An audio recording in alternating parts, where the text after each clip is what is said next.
center state relations that always become headline of newspaper, and we are discussing about the same. So hello guys, my name is Avinash, the UPSC digital mentor. I welcome you all to a discussion of M. Lakshmikant, in which we discuss every chapter of M. Lakshmikant in great depth. And this is the chapter 15, that is center state relations, in which we are discussing the center state relations in great depth. So let's get started off and discuss about the legislative relations between center and state. This is definitely the continuation of our earlier videos, so I request you, if you had not watched those videos, then go and watch that video first and then come to this video. So now let's get started off with the topic of today. So in this chapter we had already discussed about कि जो power है वो legislative, executive और financial spheres पे divided है, और legislative relations जो है वो अभी हम discuss कर रहे हैं, जिसमें हमने देख लिया है कि ये part 11 में आर्टिकल 245 से आर्टिकल 255 तक है। और इसमें हमने देखा कि नॉर्मली जो पावर है वो किस तरह से रहती है, नॉर्मल रहती है यूनियन और स्टेट में, बट सर्टेन सर्कमस्टांसेस में पार्लियामेंट के पास ज़्यादा पावर्स आ जाती हैं।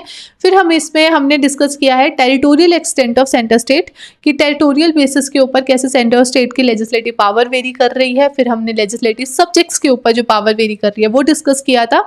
अब इस वीडियो में हम डिस्कस करेंगे पार्लियामेंट्री लेजिस्लेशन इन स्टेट field कि constitution empowers parliament to make laws on any matter enumerated in state list under 5 circumstances। हमने पहले यहाँ डिस्कस किया था अबाउट द थिंग कि यहाँ पे 5 एक्स्ट्राऑर्डिनरी सिचुएशंस ऐसी हो सकती हैं जहाँ पे स्टेट की लिस्ट के अंदर जो मेंशन्ड सब्जेक्ट्स हैं उनके ऊपर भी पार्लियामेंट लेजिस्लेट कर सकता है। जब मैंने आपको कहा था कि हम ये बाद में डिस्कस करेंगे, तो वो अब यहाँ पे आता है कि 5 ऐसे सर्कमस्टांसेस हैं जहाँ पे ऑल्दो वो स्टेट सब्जेक्ट में मैटर है, बट फिर भी जो सेंटर है वो उसके ऊपर लेजिस्लेट कर सकती है। सेंटर मतलब parliament. So when Rajya Sabha passes resolution, जब राज्यसभा रेजोल्यूशन पास करेगी तो उस केस में अथॉरिटी मिल जाएगी पार्लियामेंट को कि वो उस पर्टिकुलर सब्जेक्ट के ऊपर लेजिस्लेट कर सकती है। क्यों राज्यसभा ही क्यों, लोकसभा क्यों नहीं? क्योंकि राज्यसभा स्टेट्स को रिप्रेजेंट करती है, लोकसभा लोगों को रिप्रेजेंट करती है, राइट। तो राज्यसभा जब रेजोल्यूशन पास करती है तो ऐसा बिलीव किया जाता है कि स्टेट्स की वो अथॉरिटी है कि हाँ, अगर आप चाहते हो तो आप इस पर्टिकुलर सब्जेक्ट के ऊपर लेजिस्लेट कर सकते हो। तो यहाँ पे आता है if Rajya Sabha declares it is necessary in national interest that parliament make law. Definitely वो ऐसा तो नहीं है कि अपनी अथॉरिटेरियननेस के अकॉर्डिंगली कुछ भी कर देंगे, क्योंकि उन्हें भी आंसरेबल होना है अपनी स्टेट के लिए। तो ऐसा तभी होता है जब उन्हें लगता है कि वो नेशनल इंटरेस्ट के लिए ये सही है कि जो सेंटर है या पार्लियामेंट है वो उन पर्टिकुलर सब्जेक्ट्स के ऊपर लेजिस्लेट कर दे। That must be supported by 2/3 of members present at voting. अब आपको बताना है ये कौन से टाइप की मेजॉरिटी है। हमने ये मेजॉरिटीज डिस्कस की थी, जहां मैंने आपको बताया था absolute majority, effective majority and all special majority. तो आपको बताना है ये कौन सी मेजॉरिटी है इन द कमेंट बॉक्स बिलो, कि जो रेजोल्यूशन है जब वो पास होगा राज्यसभा से तो तब उन्हें 2/3 मेजॉरिटी से पास करना है। 2/3 मेजॉरिटी मतलब 2/3 members that were present and voting during the resolution time. That can be renewed any number of time. जब भी हम रेजोल्यूशन की बात करेंगे, जब हम एमरजेंसी प्रोविजंस पे भी आएंगे, जब हम एमरजेंसी का चैप्टर डिस्कस करेंगे तब भी आप देखोगे, तो जब भी कोई रेजोल्यूशन पास होता है तो या एमरजेंसी का रेजोल्यूशन है या कोई भी रेजोल्यूशन ऑर्डर कुछ भी ऐसा पास होता है, तो उसमें ये भी इम्पॉर्टेंट चीज़ होती है कि वो कितनी देर के लिए पास हो रहा है और कितनी बार वो पास हो सकता है। जैसे यहाँ पे बोला जा रहा है कि जो ये रेजोल्यूशन है जो राज्यसभा पास कर रही है कि आप स्टेट लिस्ट के ऊपर जो सब्जेक्ट है उनके ऊपर लेजिस्लेट कर सकते हो, ये कितने नंबर ऑफ टाइम्स भी पास हो सकता है, बट जब भी पास होगा तो वो 1 साल के लिए पास होगा। जैसे सपोज अगर 10 बार उन्हें 10 साल पास करना है तो उन्हें 10 बार पास करना पड़ेगा, क्योंकि 1 साल एक टाइम में पास हो सकता है। और जब ये रेजोल्यूशन एक्सपायर हो जाएगा, उस ceases after 6 month of expiration of resolution, जब ये रेजोल्यूशन एक्सपायर हो जाएगा तो वो जो अथॉरिटी थी पार्लियामेंट के ऊपर कि वो लॉ मेकअप कर सकते थे, वो भी अपने आप 6 मंथ के बाद खत्म हो जाएगी, right. So this provision does not restrict the power of state legislation to make laws on same matter, but in case of inconsistency between state law and parliamentary law, later is to prevail। कि यहाँ पे क्या हो रहा है, जो राज्यसभा ने resolution pass किया कि सेंटर के पास अथॉरिटी अगर वो चाहे जो ये स्टेट लिस्ट में मेंशन सब्जेक्ट इसके ऊपर अपना लॉ मेकअप कर सकते हैं, बट वहाँ पे ये भी बोल दिया जाएगा कि आप लॉ तो मेकअप कर सकते हो, बट यहाँ पे जो स्टेट है उनके पास भी अथॉरिटी है, वो भी उन पर्टिकुलर सब्जेक्ट के ऊपर लॉ बना सकते हैं। बट अगर सपोज सेंटर ने कोई लॉ मेकअप किया और स्टेट ने लॉ मेकअप किया है, दोनों कॉन्ट्राडिक्शन में है, तो फिर किसका प्रिवेल करेगा? The centre one. ऐसा क्यों है? क्योंकि जब उन्होंने बोला है कि नेशनल इंटरेस्ट के लिए है कि पार्लियामेंट उस पर्टिकुलर सब्जेक्ट के ऊपर लॉ मेकअप करे, तो डेफिनेटली उनका जो से है वो बढ़ जाएगा। सो ये है फर्स्ट सर्कमस्टांसेस जिसमें राज्यसभा अगर रेजोल्यूशन पास कर दे by 2/3 majority, like 2/3 present and voting.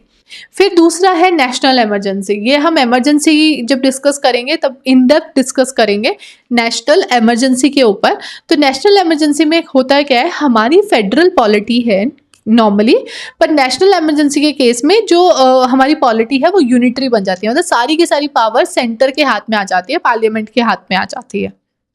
तो हम नेशनल इमरजेंसी के दौरान भी अगर बात करें तो वहाँ पे भी laws become inoperable on expiration of 6 months after emergency. अब जब भी अभी हमने जब राज्यसभा के रेजोल्यूशन की बात करी तो तब भी हमने क्या कहा, जब राज्यसभा का वो रेजोल्यूशन एक्सपायर हो जाता है उसके 6 month के बाद तो फिर वो सीज हो जाएगा, राइट, लॉ मेकअप। और यहाँ पे भी नेशनल इमरजेंसी में भी जब नेशनल इमरजेंसी खत्म हो जाती है उसके 6 month के बाद वो सीज हो जाएगा। Here also power of state legislature to make laws. अब देखो, जब हम राज्यसभा रेजोल्यूशन की बात की उस केस में भी हमने क्या बोला है कि वहाँ पे स्टेट के पास पावर है, वो वहाँ पे भी लॉज मेकअप कर सकते हैं, बट डेफिनेटली वो इनकंसिस्टेंट नहीं होने चाहिए with respect to the central law. यहाँ पे नेशनल इमरजेंसी में भी state on paper they can make law, but वो इनकंसिस्टेंट नहीं होने चाहिए with respect to the central law. So here also power of state legislation to make laws on same matter is not restricted, but in case of repugnancy, let me correct it, between state law and parliamentary law later will prevail, जो कि एक normal चीज़ है। मुझे ऐसा लगता है कि जब भी आप ऐसा देखोगे तो वहाँ पे यही होने वाला है। बट आपको याद है पिछली वीडियो में हमने डिस्कस किया था कि एक ऐसे सर्कमस्टांसेस है जहाँ पे state law will prevail, right. So ये है second circumstances, that is national emergency. Then comes the third one, that is when states make request. अगर 2 या 2 से ज़्यादा स्टेट्स रिक्वेस्ट मेकअप करते हैं कि हम चाहते हैं कि आप इस सब्जेक्ट के ऊपर लॉ मेकअप करें, पार्लियामेंट को ऐसा रिक्वेस्ट करते हैं, तो उस केस में पार्लियामेंट उन सब्जेक्ट्स के ऊपर लॉ मेकअप कर सकती है। बट अब देखो, जिसने अपनी रजामंदी दी थी उसी के ऊपर तो वो लॉ इम्प्लीमेंट होगा। तो जिन्होंने रिक्वेस्ट किया था, जिन स्टेट्स ने रिक्वेस्ट किया था कि आप इस पर्टिकुलर सब्जेक्ट के ऊपर लॉ मेकअप करें, सिर्फ उन्हीं स्टेट्स के ऊपर पार्लियामेंट के बने हुए लॉ इम्प्लीमेंट होंगे। So when legislatures of 2 or more states pass resolution requesting the parliament to enact law on matter in state list, the law so enacted applies only to those states which have passed। क्योंकि जिन्होंने पास ही नहीं किया वो तो चाहते ही नहीं है ना कि आप उनके जो सब्जेक्ट है उसके ऊपर आप लेजिस्लेट करो, तो उनके ऊपर वो एप्लीकेबल नहीं होंगे। Such law can be amended or repealed only by parliament and not by legislative of concerned state। जब आपने उन्हें अथॉरिटी दे दी कि अब आप इसके ऊपर लेजिस्लेट कर सकते हो, फिर उनकी ही पूरी अथॉरिटी है, फिर आपके पास कोई अथॉरिटी नहीं है, राइट। तो यहाँ पे पहले हमने जो डिस्कस किया था, जब हमने रेजोल्यूशन के बारे में डिस्कस किया था, और दूसरा हमने जब डिस्कस किया था अबाउट नेशनल इमरजेंसी, तो दोनों सर्कमस्टांसेस में स्टेट लॉ बना सकती थी, बस वो इनकंसिस्टेंट नहीं होना चाहिए था। बट यहाँ पे स्टेट्स लॉ नहीं बना सकती हैं, क्योंकि यहाँ पे सारी की सारी पावर फिर पार्लियामेंट के पास है, वही उस लॉ को अमेंड कर सकती है, रिपील कर सकती है, राइट। और कुछ एग्जाम्पल्स दिए जाते हैं, जैसे price competition act, wildlife act, तो water prevention and control of pollution act. तो ये कुछ एग्जाम्पल्स हैं जिससे आप समझ सकते हो। तो ये हो गया third circumstances. Now come fourth one, that is to implement international agreement. तो वहाँ पे तो डेफिनेटली जो हमारी पार्लियामेंट है उनके पास स्पेशल पावर है, क्योंकि हम पूरे वर्ल्ड में इंडिया की एक आइडेंटिटी है। सपोज अगर इंडिया ने कोई भी एग्रीमेंट साइन किया है वर्ल्ड लेवल पे, तो उसका implementation India through out the country होगा ही होगा। इसलिए यहाँ पे देखो आप उसके एग्जांपल्स भी क्या दिए जा रहे हैं, UN privileges and immunities act, Geneva convention act. तो ये आपको पता होना चाहिए, जिनेवा जो कन्वेंशन थी वो किसके लिए थी। आई होप आपने ये पढ़ा हो, नहीं पढ़ा हो you have to Google it and write it down in the comment box. This is your assignment basically, ताकि आप देख पाओ कि जिनेवा कन्वेंशन क्या थी। Most of the aspirant I believe they must be knowing about that. तो ये कुछ एग्जाम्पल्स हैं। तो अगर इंटरनेशनली भी इंडिया कोई एग्रीमेंट करता है तो वो क्योंकि वो इंडिया एज अ आइडेंटिटी की ये एग्रीमेंट है, तो वो थ्रू आउट द इंडिया उसे एप्लीकेबल करना पार्लियामेंट की रिस्पॉन्सिबिलिटी है, और वहाँ पे स्टेट जो है वो इंटरवीन नहीं कर सकते। यहाँ पे जो पार्लियामेंट है उनकी विल डेफिनेटली अपहेल्ड की जाएगी।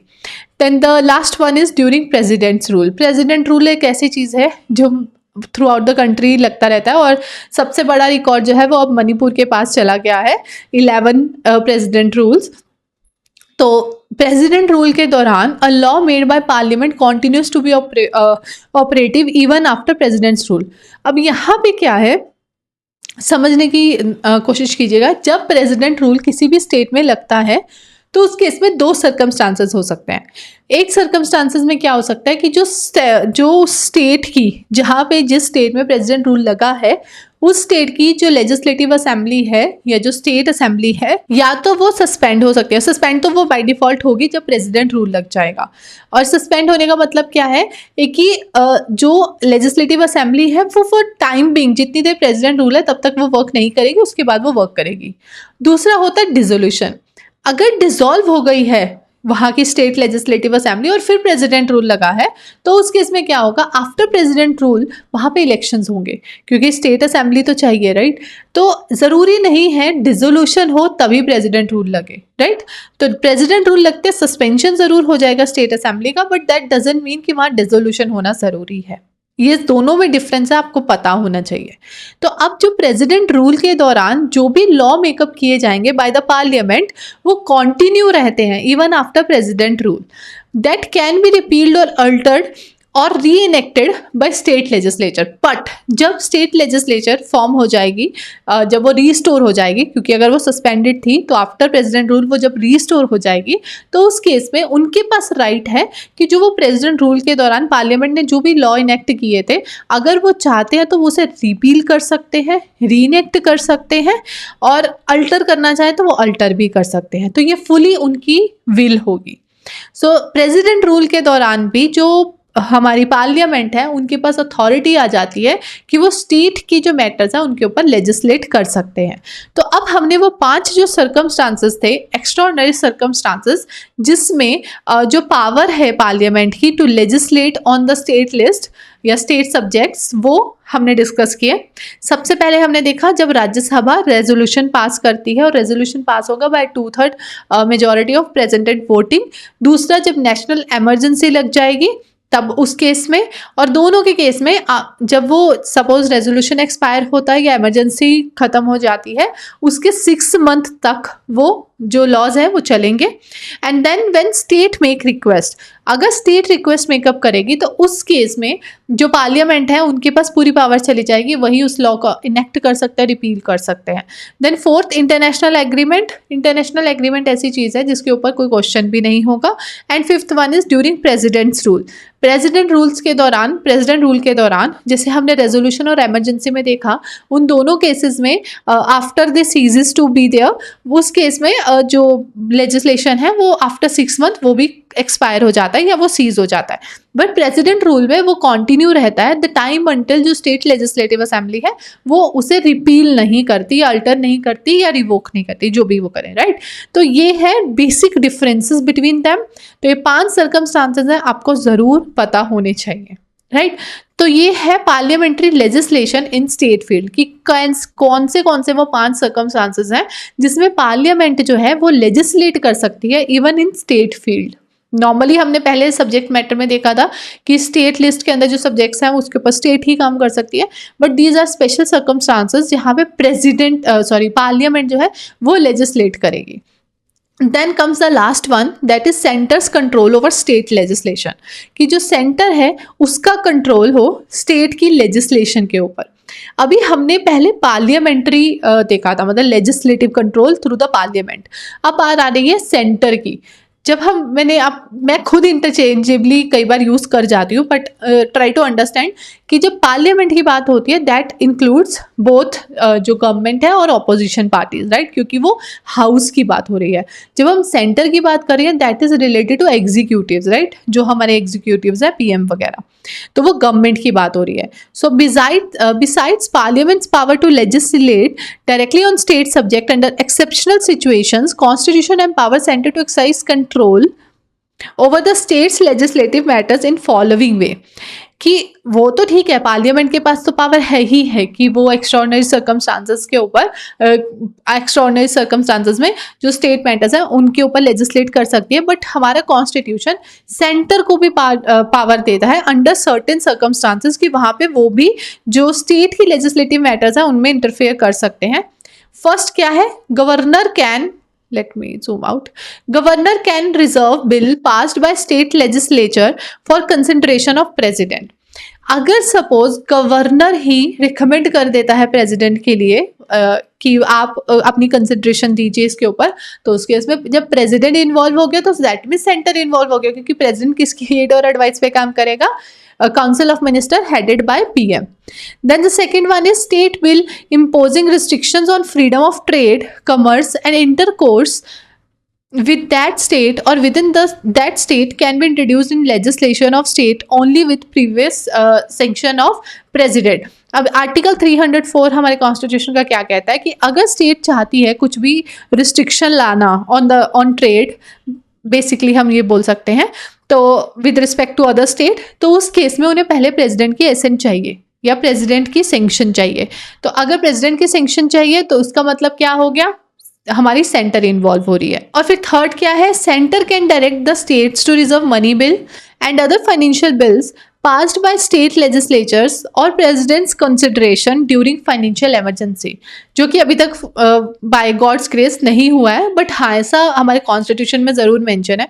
जब हम इमरजेंसी डिस्कस करेंगे तब भी आप देखेंगे कि फाइनेंशियल इमरजेंसी सबसे जल्दी ख़त्म हो जाएगा, क्योंकि वो अभी तक इम्प्लीमेंट नहीं हुआ है, यूज़ नहीं हुआ है, तो इसीलिए हमें उसमें बहुत ज़्यादा अमेंडमेंट्स नहीं करनी पड़ी, उसे बहुत ज़्यादा इलेबोरेट नहीं करना पड़ा। तो अगर हम फाइनेंशियल इमरजेंसी की बात करें तो फाइनेंशियल इमरजेंसी के केस में जो सेंटर है वो डायरेक्शंस दे सकते हैं स्टेट को कि अगर वो कोई मनी बिल वगैरह कुछ ऐसा फाइनेंशियल बिल इंट्रोड्यूस करना चाहते हैं। There is difference between finance bill and money bill, वो आपको पता होना चाहिए, नहीं भी पता तो हम आगे डिस्कस करेंगे, बट अभी के लिए आप समझ लीजिए कि अगर इन दोनों में से कोई भी बिल इंट्रोड्यूस करना है तो उन्हें पहले प्रेसिडेंट की एक तरह से कंसिडरेशन लेनी पड़ेगी, राइट। तो ये है article 360 that comes under financial emergency, ये है थर्ड सर्कमस्टांसेस। फोर्थ क्या है, governor can not make ordinance without instruction from the president in certain cases. अब यहाँ पे बहुत सारे ऐसे वर्ड्स होंगे जो अभी आपके लिए समझना शायद मुश्किल हो रहा हो, बट आप इतना समझ सकते हो कि ये सारी चीज़ें हम लेजिस्लेचर के अंदर बहुत ज़्यादा इन डेप्थ में डिस्कस करेंगे। तो ये है 4 ऐसे सर्कमस्टांसेस जिसमें हम बोल सकते हैं कि जो सेंटर है वो भी स्टेट के मैटर्स में इंटरफेयर कर रहा है, या एक तरह से हम बोल सकते हैं लेजिस्लेटिव जो पावर है स्टेट की उसके ऊपर वो प्रिवेल कर रहा है सेंटर। और वो कैसे करेगा, थ्रू प्रेसिडेंट और governor, but basically president, right. तो फर्स्ट हमने देखा जब गवर्नर कोई भी प्रेसिडेंट के लिए बिल भेज दे, और दूसरा हमने देखा कि जब इन केस ऐसा हो कि सपोज कोई ट्रेड के रिलेटेड कोई भी ऐसा रिस्ट्रिक्शन स्टेट लगाना चाहती है with respect to other state, तो उस केस में उन्हें प्रेसिडेंट की एसेंट लेनी है। थर्ड हमने फाइनेंशियल इमरजेंसी देखा, और फोर्थ हमने ऑर्डिनेंस के बारे में डिस्कस किया। तो ये है वो 4 सर्कमस्टांसेस जहाँ पे हम बोल सकते हैं कि सेंटर का कंट्रोल आ जाता है स्टेट लेजिस्लेशन के ऊपर, राइट। तो ये है वो, इससे हमारे ये चारों के चारे जो सब सेक्शंस थे that were related to legislative power of या legislative relation between centre and state वो ख़त्म होते हैं। सबसे पहले हमने देखा था टेरिटोरियल एक्सटेंट, फिर हमने देखा था distribution on the basis of legislative subjects, जिसमें हमने लिस्ट वगैरह देखी, union list, state list, concurrent list, residuary list. फिर हमने देखा पार्लियामेंट्री लेजिस्लेशन इन स्टेट फील्ड, पार्लियामेंट कैसे वहाँ इंटरवीन करती है, और फिर सेंटर का control over the state legislation. ये चारों चीज़ें से हमने पूरी तरह से डिस्कस कर लिया है about the legislative relations of centre and state. This was very important. अब इसके बाद इतना टाइम नहीं लगेगा, बट लेजिस्लेटिव रिलेशंस बहुत अच्छे से पता होना ज़रूरी था। So that was it from the point of view of legislative relation. From the next video we will be starting off with the administrative relations. So by this we end up our discussion for today. I hope you like the video. If you do, then hit the like button and subscribe to my channel if you hadn't yet, and hit the bell icon so that all notification of new videos gets delivered to you. Always remember guys, I do conduct a free master class over which I handhold people to just go through this UPSC journey effortlessly. So you can also enroll for the same by clicking on the link given in description below. I will love to see you all over there. So that was it for today. We will meet tomorrow with the next topic, that is administrative relation. Till then, bye bye guys.